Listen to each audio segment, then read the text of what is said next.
Nanterre pour tous, pour moi, c'est vraiment chaque petit habitant de Nanterre met sa petite touche pour que Nanterre soit unique, soit une ville unique et une ville modèle.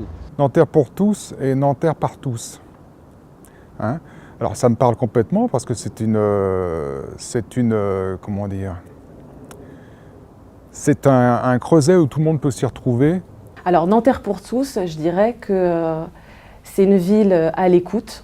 Et c'est ce qu'on attend de Nanterre et c'est ce qui arrive, voilà, c'est-à-dire des élus, des agents qui soient à l'écoute des besoins des familles, des jeunes, des enfants de cette ville.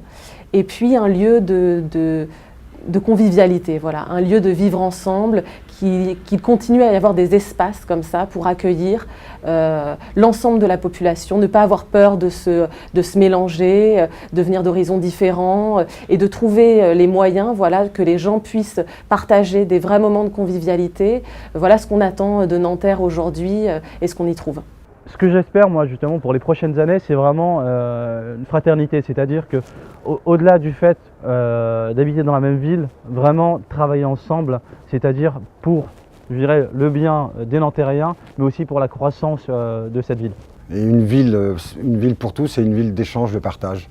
Nanterre pour tous, ça m'évoque qu'il n'y a pas de limite entre chaque citoyen, en fait. Alors ça évoque une ville ouverte, une ville accueillante, une ville mixte. Nanterre a vraiment une population très variée et puis des habitants et puis beaucoup d'entreprises. Donc je trouve que c'est un côté très riche de cette commune.